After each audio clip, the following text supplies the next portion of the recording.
This episode of Tales from the Lot is sponsored by ShakedownT-shirts.com with unique lot-style T-shirts, license plate frames, coffee mugs, and all sorts of things for Grateful Dead, Fish, Zappa, Panic, and more. ShakedownT-shirts.com, where all U.S. orders over $35 ship free. And just for Tales from the Lot listeners, use the code LOT20 for 20% off of any order. That's LOT20. Tales from the Lot, Episode 3. Thank you, sir. May I have another? Scott Barsamian is my guest today. He's here to talk about 9/1990 at MSG. Let's poke around. Hi, this is Tales from the Lot. I'm Will, and today my guest is Scott Barsamian of New York. We're going to be talking about 9/1990, the Grateful Dead at MSG. He was there. Thanks for being on, Scott. How are you doing today? I'm doing okay. Thanks so much for having me. I'm really looking forward to talk about this night, one of the best musical experiences of my concert career. Nice. How many shows did you see overall of the Grateful Dead with Jerry?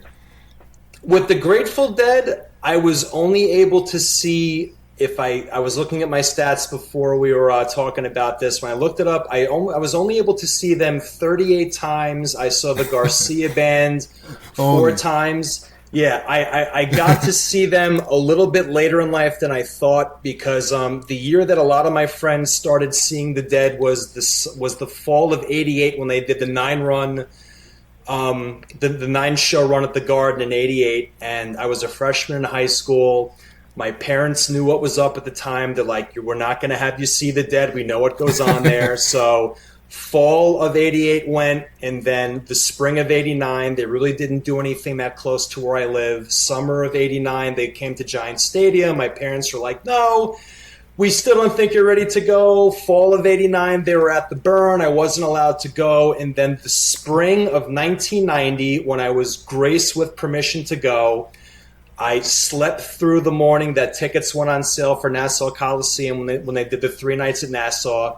Summer of 1990, the closest they came to me was in Buffalo. My parents were like, "There's no way you're driving to Buffalo." And then the September run, the 6-show run of MSG in 1990, I was allowed to go. They gave me their good grace, and they said, "Okay, you're able to go." So that was when I was finally able to see them. So I had a couple of opportunities, but I kind of blew it. So I figured better late than never. Yeah, for sure. So, okay, so you were into the Dead before you made it to see him live. What got you there? What was the first album you bought? Like when you said, "I'm going to go out and buy a record," was it a Grateful Dead record, or what were you into before that? My first musical album, believe it or not, I remember this clear as day. I was in first grade. It was 1981, and my first album that I remember getting as a present was "Women and Children First" by Van Halen. Heck and yeah. Then from elementary school to junior high, it was all about, I was all about Van Halen and Def Leppard, and then eventually U2 started to pop in. 1983, I remember buying Synchronicity by the Police, and then I'll never forget this. Great album. 1987, I was in junior high. MTV was actually still MTV when you could see videos, and that's when Touch of Grey was on. And I remember watching the video, and I'm like, "Why are these old guys on MTV?" And it was my uncle, of all people, and then eventually my mother were like, "No, these guys have been around for a long time." And I had no idea that, Touch of Grey was like the first top 10 hit for the Dead, and that's when you got into the whole concept of the touch heads, when you had like a new generation of Deadheads coming in. And then the summer of 1988, when I was going from 8th grade into 9th grade, I was walking home with a friend from like one of the local pool clubs, and we had like our little boom box with us, and we were listening to American Beauty, and I liked what I heard. I eventually bought American Beauty. I eventually bought Skeletons from the Closet. And then once I got to 10th grade, I was at a friend's house, and his parents had on vinyl Europe 72. And I remember putting the actual record player right onto the player, and then once the needle hit and the opening Cumberland Blues came on, there was a little bit of the crackle of the record, and it just blew me away. And what blew me away also is that it was live. And then, after Cumberland Blues, I'm like, this is really cool. And the defining song for me from Europe 72, which I thought was just perfection, was Jack Straw. Like, that was just one of those songs where it just got to me. And then eventually I went out, I bought What a Long Strange Trip It Is, and the version of St. Stephen on that. I remember listening to that till, the cassette player that I had was basically saying, "Thank you, sir, may I have another? Please stop this." And right about the time that I was getting ready to see the Dead live, at that point I had started getting into some tape trading. I started getting some of my first bootlegs, Cornell 77, the Springfield Creamery 72. And at that point, this was the summer of 10th grade for me. So the MSG run of 87 was already in circulation. So I remember hearing the Morning Dew, the Good Lovin', La Bamba, Good Lovin', and I was just like, this is awesome. And at that point, it's like I had gotten the music, but I really didn't know what it was like to experience seeing the band live. But I'd already known people who had seen them at that point, and that's when I'm like, I got to get out there and see these guys. But it took a little while, but eventually, I got my feet wet and got in there. Yeah, that's how, I came from sort of that same era, growing up on like Van Halen and Motley Crue and that whole mid-'80s thing, and I had a buddy who came back from he went to school away somewhere and then came back. He's like, you got to go see this thing. It's not like anything that we've ever went to Deer Creek to see. I grew up 20 minutes from Deer Creek, so we'd seen a lot of shows, but he talked me into going, and I definitely never looked back.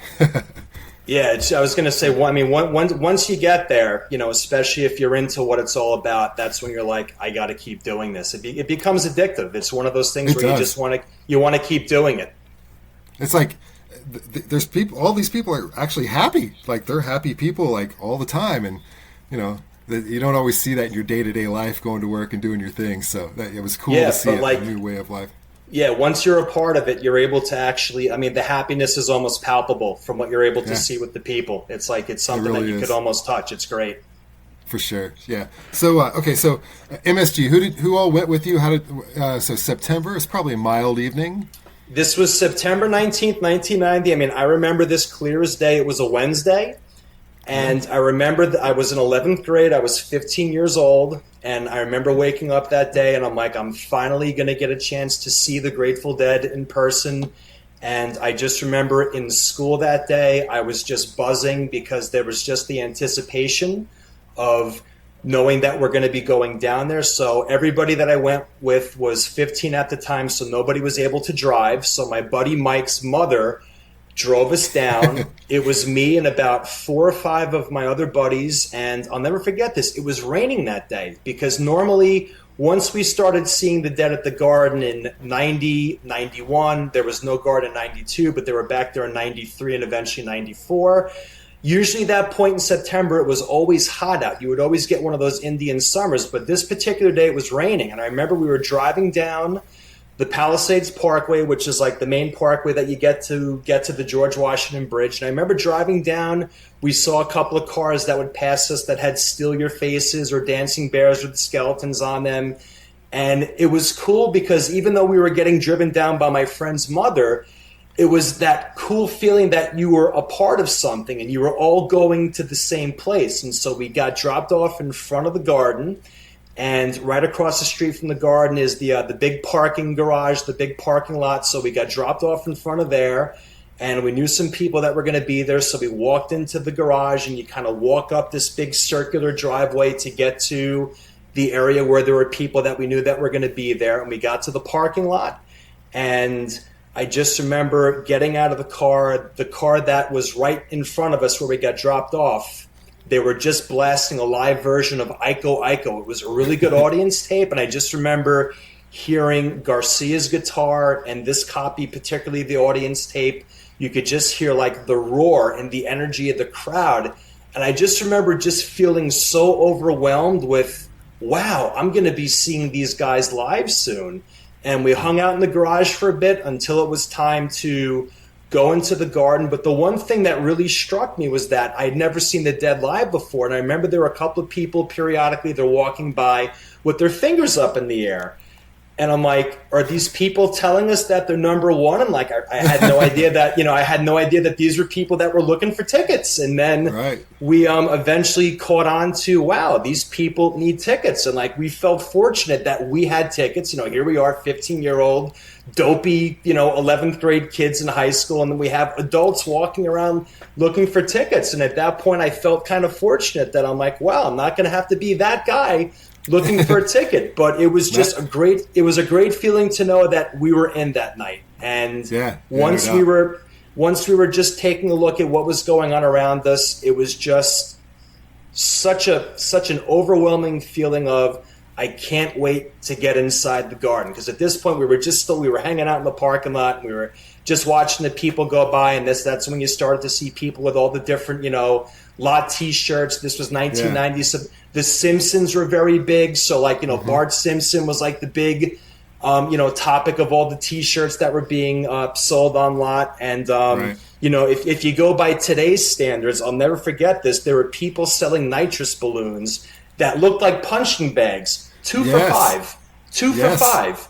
I'm like, wow, talk about inflation nowadays. But like, we were like, wow, this is really cool. They're selling balloons. And then someone's like, no, this is nitrous oxide. And then, we were 15 years old. So, we experimented and we found out, wow, I guess this is why everybody's chasing after the guy that has the balloons. But it was just, as somebody going in for the first time that kind of knew what they were going to expect with the music, it was just such a great feeling, just being young.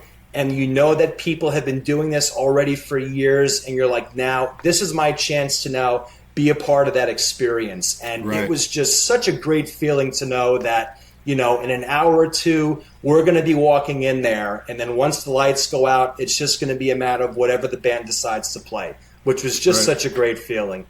For sure. And it's, like you mentioned, the people with their fingers in the air, and like any culture, they have their own idioms and their own, way, secret language, if you will, of just things, and that you would only hear in that setting. So that was a cool thing you're in on those things once you get there, and it's kind of you're in on that because you walk outside the parking lot, there are people that have their finger up in the air, but they're trying to hail a taxi cab. But like you look at the other people who are there, they have a tie-dye on, they look like somebody who's not trying to flag a cab down. It's like they're doing whatever they can to get inside to see the music. They want to catch what you're going to be a part of, what you're catching, which was just cool. You got into the? Did you have decent tickets? Where were you at? Were you up in the nosebleeds or the chase section? we actually had the tickets that we had. I think we're in the 200s, but this is when the Garden still had the concourse. So we walked into the Garden, and it was just like a big mob of people. I just remember looking around, and Grateful Dead concerts, one of the best possible places to people watch. I mean, you see anybody that you can think of, like you're going to see somebody that looks like that. So I just remember just being in the mob of people waiting to get in. And, this is pre 9/11. So, security was, what security? Somebody just looked at your ticket and they let you in. And I just remember walking in, we took the elevators up, we got to the 200 section, and this is when the Garden still had the concourse. And we did a complete 360 of the Garden just to kind of walk around to see what it was like. This was my first time being at Madison Square Garden for a concert, not the circus when I was a kid. And we were on the left side of the stage, and we were just kind of parked there. And we had the best overall view from where we were. Security just wanted to make sure that we weren't doing anything, illegal, or they wanted to make sure there was no riffraff going on. And we just parked right on the concourse on the left-hand side of the stage. So if you're looking at the stage at the view of a clock, we were probably at the 8 o'clock part. And it was just a perfect view. And there were people next to us who were our age. There were people who were much older than us. I remember talking to a guy that was asking me, "Is this your first show?" And I'm like, "Yeah." And this guy was telling me about seeing the Dead at the Felt Forum for MSG in 1971, and you just felt like you were a part of history.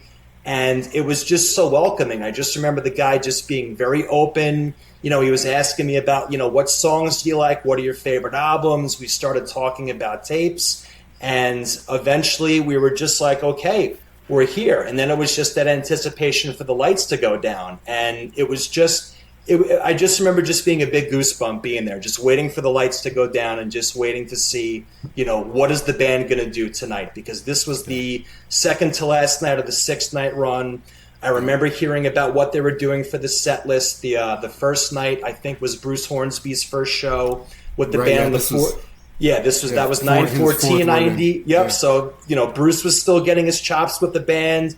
We already knew that Vince Wolnick was the new keyboard player. I remember when we were getting tickets for this run, this is right about the time that Brent died. And then, the big rumor was, are they going to do a full tour? And I'm like, now's my chance to see the band. And, and who knows if they're going to play. So I was able to finally get the tickets. And just being in there, it was just the overall anticipation of, come on, let's do this. And it was just great. I just remember thinking the whole time, I'm going to be seeing the Grateful Dead in person. And it was just such an intense, happy feeling of just, this is awesome. I just remember just being so happy that I was there.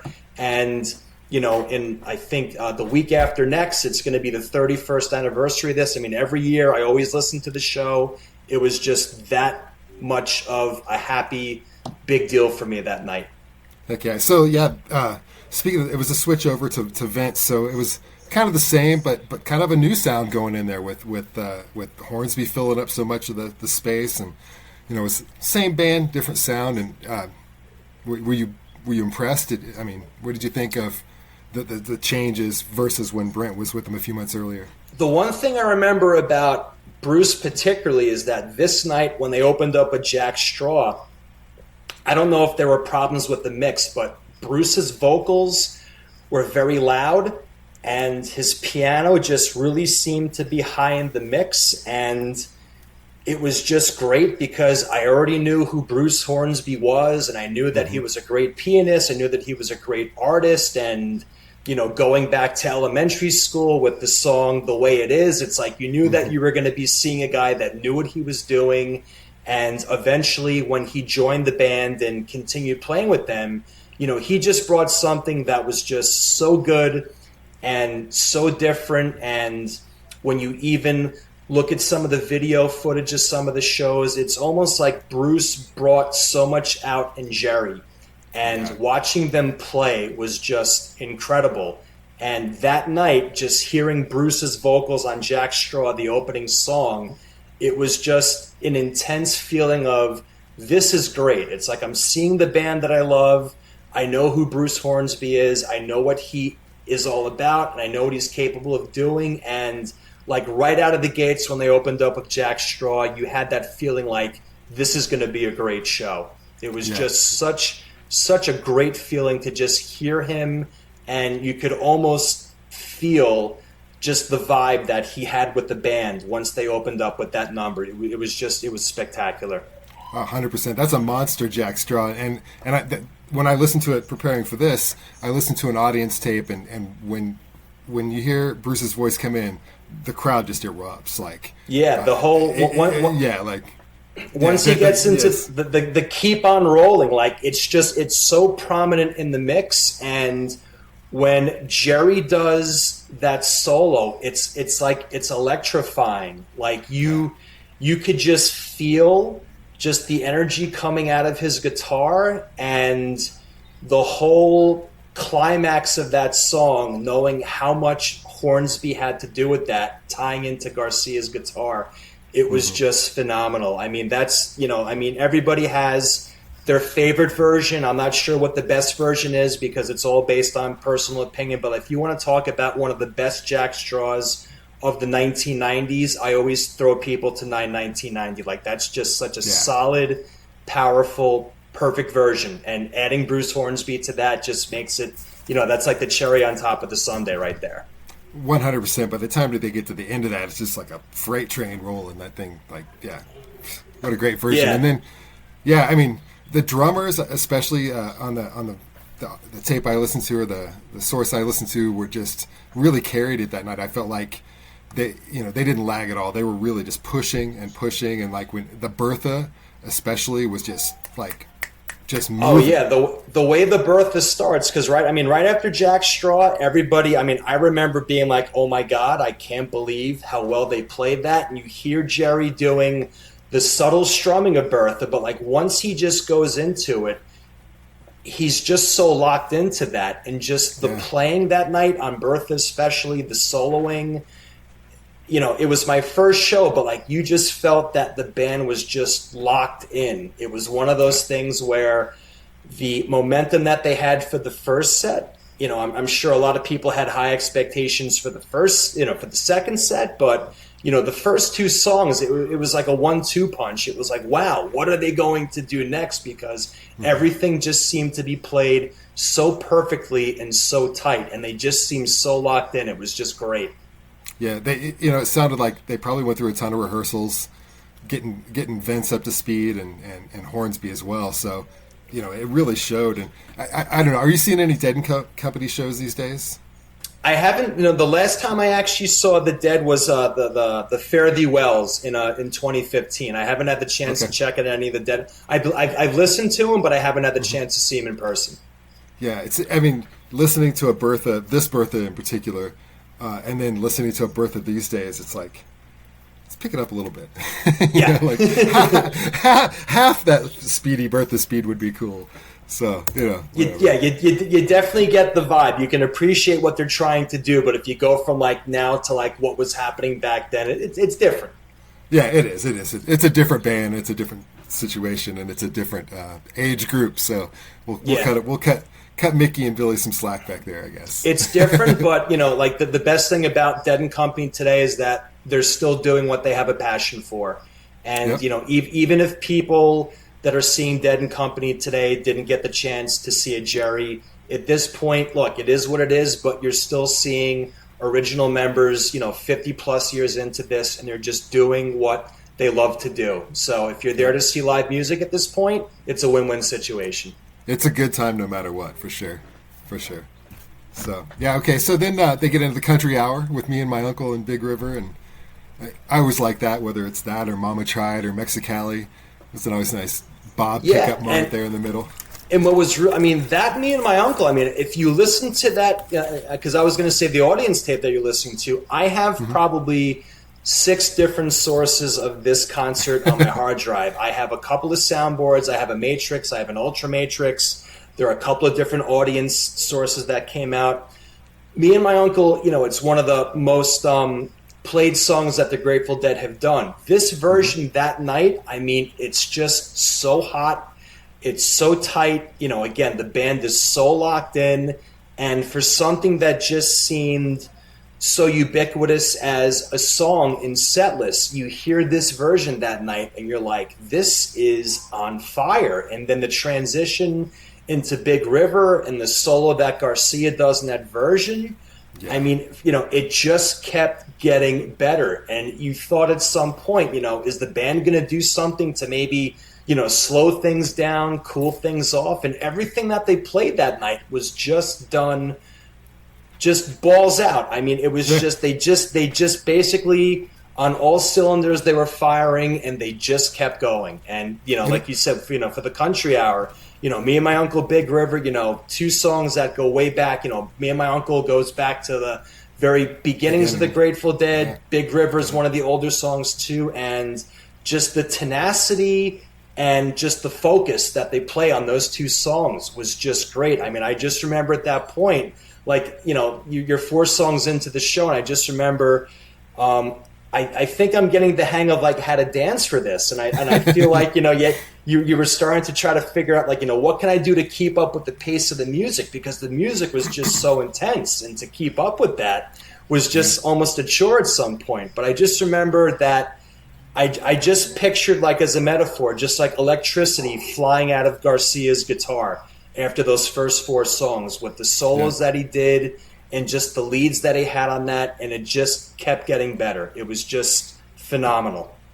And speaking of the momentum, they go into it must have been the Roses, and I don't know if you've noticed this. I'm sure you have because you've listened to this a ton of times. But the first verse, the drummers are so got so much momentum going. They play the first verse double time. And I was going to say it seemed a little speedy, and like when you hear the way the drumming goes with the tempo of the song with Garcia's guitar, it's almost like the drummers are like, "Wait, what do you mean we have to slow down?" Yeah, but, for a '90s version of that song, like you think about the song when it first came out in '74, it was kind of upbeat. It kind of had a little bit of like pizzazz to it, and then it eventually mellowed out over the years. But I just remember hearing that song, and I'm like, this is a slow song, but it felt fast just by the way that the band was playing it, which was great. It was just that first verse too. I feel like I realized as I was getting set up today that this show's on YouTube, so I should have popped that up. But I as I was listening to it, I had this feeling like Jerry probably looked back and said, slow down or something. Yeah, it's like, come on, guys, hit the brakes. But I want to hear a whole version where they play the drums like that, just because it was so cool. And I was listening, and then it slowed down, and I was like, wait a minute, I got to go back and did I really just hear what I think I heard? And that was really cool, but I never really explored that much after.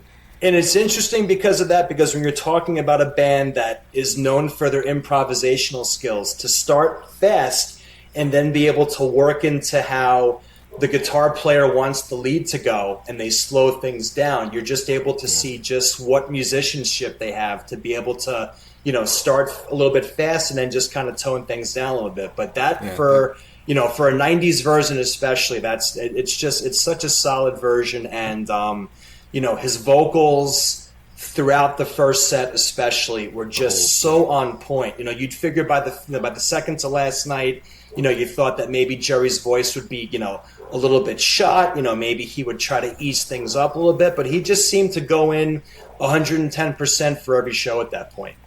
Yeah, I mean, Stuck Inside a Mobile, crushes, super speed, and then closing out the first set with Help Slip Franklin. Yeah, the Help Slip Franklin's because if you take a look at the timing of that particular Help Slip Franklin's, I think that was one of the longest Franklins of the year that was played. And I remember listening to a lot of versions of Franklin's Tower. These were older versions up to the night that I saw them, but some of the versions that I listened to from the early 80s, they weren't as long. And I just remember at one point, I'm like, this song keeps going. I mean, I think it pushes almost 14 minutes long, and you're suddenly thinking that you're listening to a 70s version when they really dragged it out. And the one thing about the Franklins that I really specifically remember is that Phil in the mix just completely kept that Franklin's groove down, and the way that Garcia was able to do his soloing, and Hornsby's work on that is great. And I feel like Phil was a little bit overlooked by people's listening ears, to just be able to hear that this, he's keeping the groove for this whole song, and combined help to Franklin's. I mean, you're talking close to 25 minutes of music there, and the Slipknot too. I mean, Jerry's got some great guitar work on Slipknot too, and the Franklins, being the longer of the three songs, but I mean the whole thing, it just worked. And to end the first set like that, you get that feeling like you're going back to something in the '77 era for something that, because those written out parts in Slipknot especially are some of the tightest playing I've heard. I mean, they really nailed the change from the end of Slipknot into Franklin's. Everything they did in between the two written sections of Slipknot was great, but just the way that they all just hit that rhythm, played the lines, and were so in sync. It was definitely one of the tightest Slipknots I've heard. Yeah, everything for that worked, and I just remember being there, the moment that you get the sieg from Slipknot into Franklin's Tower, and just the eruption of the crowd, because that they're going into Franklin's. And I just remember, my little 15-year-old brain being like, I know this song. One of the first versions I heard of Franklin's Tower was from Dead Ahead, and that was one of the first songs that really got me. And to just be there, with 18, 20,000 people, whatever the capacity was, and to just see, all the guys on stage just have the audience in the palm of their hands, and for them, something that would be so simple to go from one song into another, to make that really, for them, basic transition, and just see this overwhelming roar of applause and happiness, and you know that you're going into, you're going into this song. It was great, and that's probably, for the '90s, that's probably one of my go-to versions of Help Said Frankens. It's such a great version, especially to end set one too. It's just a great show, man. I mean, you're lucky to have been there to catch this for sure. I mean, they open up with a fiery playing in the band, and I mean, just the whole night from what I was listening to, Jerry's like channeling his inner Al Di Meola or something. I mean, he's just like just shredding, like how like speedy licks everywhere. It's crazy. Yeah, the guitar work that he did that whole night. Like when you get into 90s Grateful Dead, as you start to go a little bit further into like 92, 93, towards the end, you hear that the band were, consistently inconsistent, from stuff that you listen to, especially from spring 1990, summer 1990, fall 1990. Like the band just seemed to be riding that high that they had from 1989. Like 1989, one of my favorite years of the Dead to listen to. And, I feel like a lot of people had higher expectations for the second set based on the way that they played for the first set. And once they opened up with playing in the band and, they went into playing into Ship of Fools and they went back into playing into, like at that point, I feel like everybody was like, they're going there. They're going to that place that maybe some people that were a little bit, not 100% on that the band was going to go that way, but I mean they just went. And the thing that really blew me away, because I think I maybe heard this song 2 or 3 times, because I didn't have a copy of Wake of the Flood, and a lot of the tapes that I started collecting were more of late 80s, early 90s. I wasn't really that familiar with Let It Grow. I knew the song, and then once they went into Let It Grow in the second set and people were going nuts, and I'm like, wait, I know this song, but I did know the significance that was the first time that they did a second set Let It Grow, I think, since 1986. And It's a great version because they extend it out, and then at the end of that song, you get like an extra 10 minutes on the tape that I have. It's labeled the Bruce, Bob, and Jerry Jam, where you just have the 3 of them on stage, and you really get a perfect picture of what Hornsby is able to do when he's improvising, especially with Bob Weir and Jerry Garcia. And it's just the perfect segue to end that song, have them do 10 minutes of their own noodling around, and then they go right into Drums in Space, which was just a perfect way to end the pre-drums portion of that set.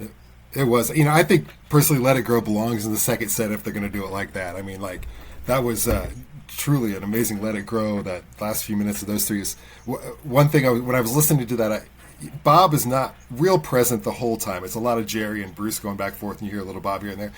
And I remember as I was listening to it, I hear Bob play this kind of couple chingy weird chords that Bob plays sometimes, and then all of a sudden Jerry's just like over the top of him with these like really he's like cool beating chords. he kind of beats him over the head with that. Yeah, you get like the little bit of like the twanginess of Weir, and then you just get the heavy hitting Garcia, and then Bruce Hornsby is there to kind of like mellow everything out, but just keep everything together. Yeah, and that's kind of the way. It took off. It really. That's kind of the way that they've played. You get the light hitting. Weir's like the jabs, and Garcia's like the haymaker. But it works into just be like that big punch combo. And Bruce Hornsby adding to that was just perfect. Yeah. I'm a sucker for Hornsby, especially. I'm not as big a fan of the range, but I think the things that he did after leaving the Dead and kind of changing up the sound, and those 2 albums especially he did right after Harbor Lights, and I can't think of the one right after the Hot House, I think it's called. Fantastic albums. So yeah, I'm kind of a sucker for that Hornsby thing, that he does with those big huge chords. And you're just able to see what a versatile musician Bruce Hornsby is. Like, as somebody that plays the piano, the keyboards, whatever, he's labeled as the accordion. On albums. The accordion. I mean, you put Bruce Hornsby in a room with people that can play music, and you're going to get great music, because he's just that talented to be able to do that. And it just shows just how well-rounded of a musician that he is. And it's just great that, we had the chance to see him perform that way, live especially. And the fact that he's still going, and he's still playing music is just one of those things that you're just happy to say that you could say not only did you see him, but he's still doing it and you can still hear what he's producing, which is great. Yeah, and he's still got the curse, as he calls it. I just saw him recently here in Denver. He played downtown 3 years ago or so, and there was definitely a lot of hippies there. So he definitely is able to attract, especially people that know Hornsby from the Dead. I mean, I remember, the first time I was able to figure out who Bruce Hornsby was there was that cheesy Kevin Bacon movie called Whitewater Summer. And On the Western Skyline is one of the songs from that. And I remember watching that movie eventually. I'm like, this is Bruce Hornsby.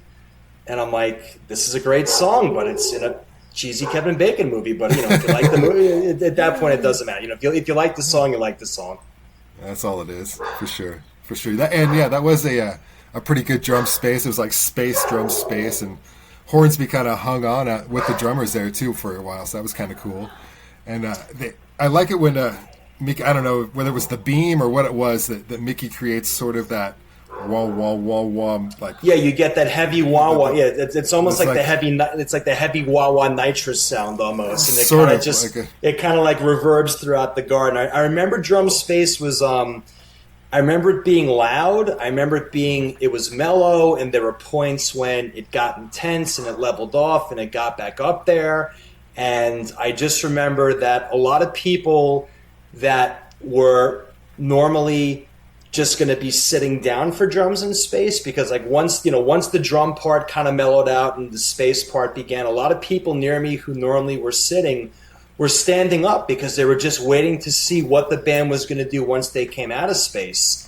And I just remember, when the rest of the band came out from behind the stage, they got onto the stage and then they went into Going Down the Road Feeling Bad, and like that kind of just got everybody out of like that little bit of a lull that space can kind of bring into. And the Stella Blue that night, like that version, it's such a pretty version. It's powerful. The vocals are great. And the quiet part in that. The quiet part was like, like I said, I was listening to an audience tape and it was silent. Yeah, it's one of those moments. Yeah, it's like you're in Madison Square Garden and you could like literally hear a mouse pee on cotton. Like, it was just it's that quiet. And, when Jerry does the solo and just the way that his guitar works in that, it was just great. And I mean, the one thing that I'll never forget about the concert was, when the whole band came out, once the lights went down, Jerry comes out and under the white lights, you just see the hair, you just see this white hair, you see the black outfit, you see the darkness. And then, once they're ready to get into the first song, because right before Jack Straw, they were definitely tuning up for a bit. And, at this point, there were people near me that were like, they haven't played Jack Straw yet. It's Jerry night. It's his night to open. And they went into that. And that just kind of was like the beginning of this just fantastic musical experience that happened that night. And like, going right up to Stella Blue, it just kept going. And like you said, the quiet part, I just remember...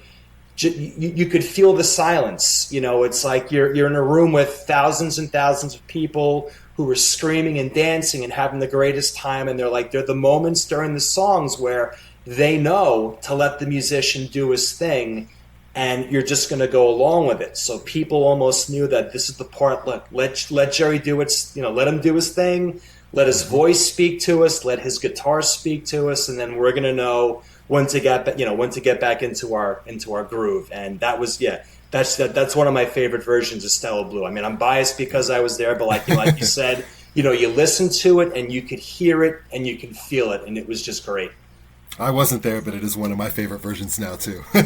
It's such a pretty version. It's so pretty. Yeah, I love that song. Yeah. Then when they have the Around and Around, close it out with a rocker, and then I like it. I like how the Grateful Dead would always tell you were at a good show by the encore.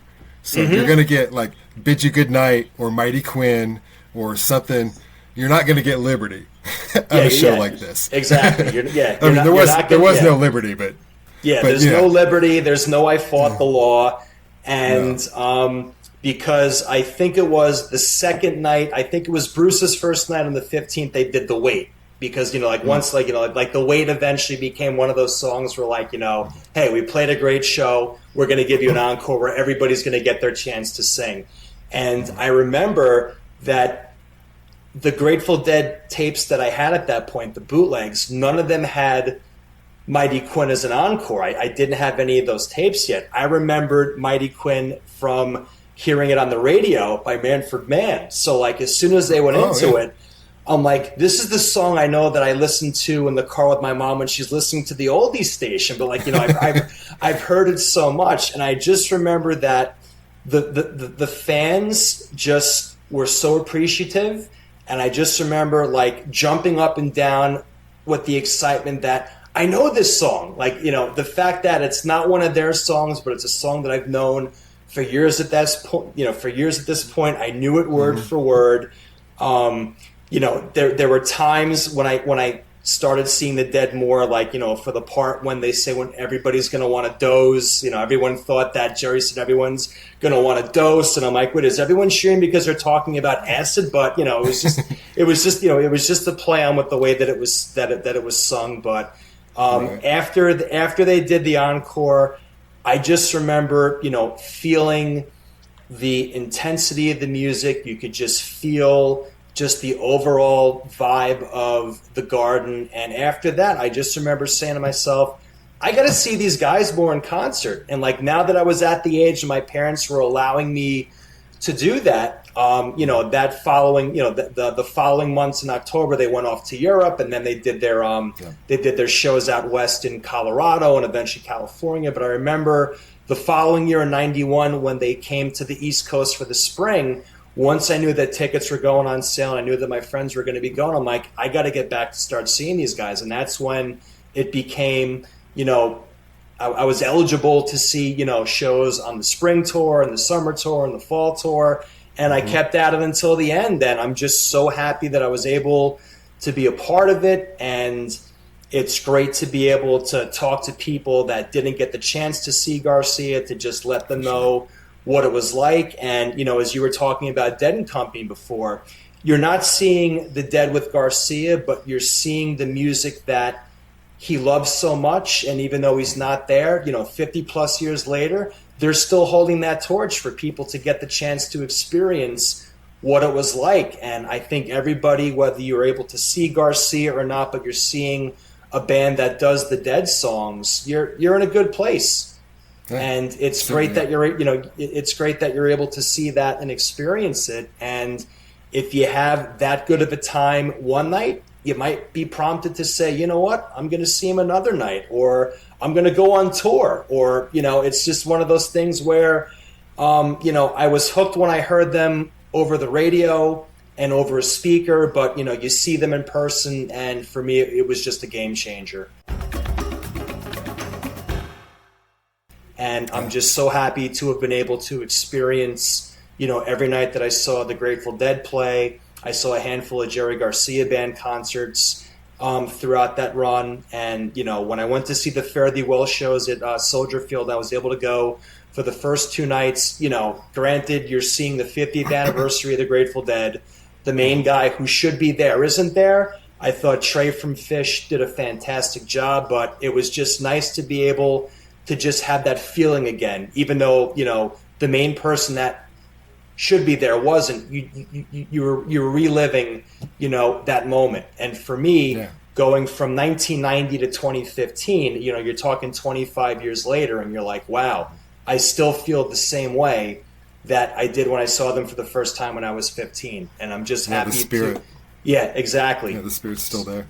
So when you talk about the spirit that, even though that this person's not there, he's still living on, like you just said with the spirit, you're still able to feel that spirit through the music, and you're able to see what was able to be done to just have so many people come to the same place for the same reason, to experience the music, the community, the happiness, and overall to just be a part of something that makes you happy. For certain. Yeah. That's honestly, that's why I do this is, for those people who weren't there to hear about what it was like, and for us who were there, just to try to remember what it was. No, like. yeah, totally.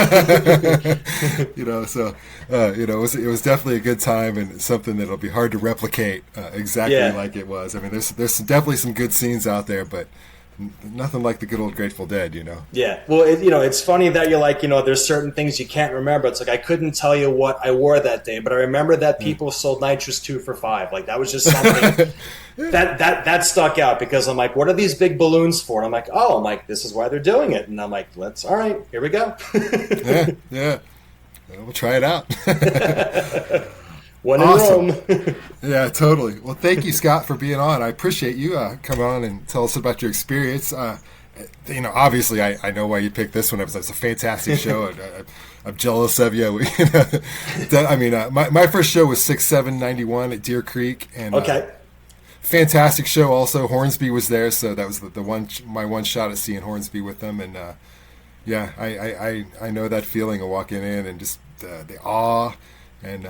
Yeah, I appreciate you sharing that with us, man. Thanks. I was going to say thanks for having me. It's great, especially for, being able to experience the Grateful Dead. Like, when you eventually go in and you know what to expect, but you still don't know what you're going to get based on the songs. It's just, one of the reasons why everybody just tried to see them as much as they can. And I wish we could still be seeing them, but, we still have the live music. Thank God for the internet now with the tapes. And it's just something that, we could just keep using as a reference, just to remember the moments that we experienced and to talk about it. And I'm sure, you could say the same thing I can, like, people that I know to this day, I've met through the Grateful Dead, and being able to travel and see different parts of the country, all based on driving to see a band. But like, at the end of the day, like, it's a bigger picture than that.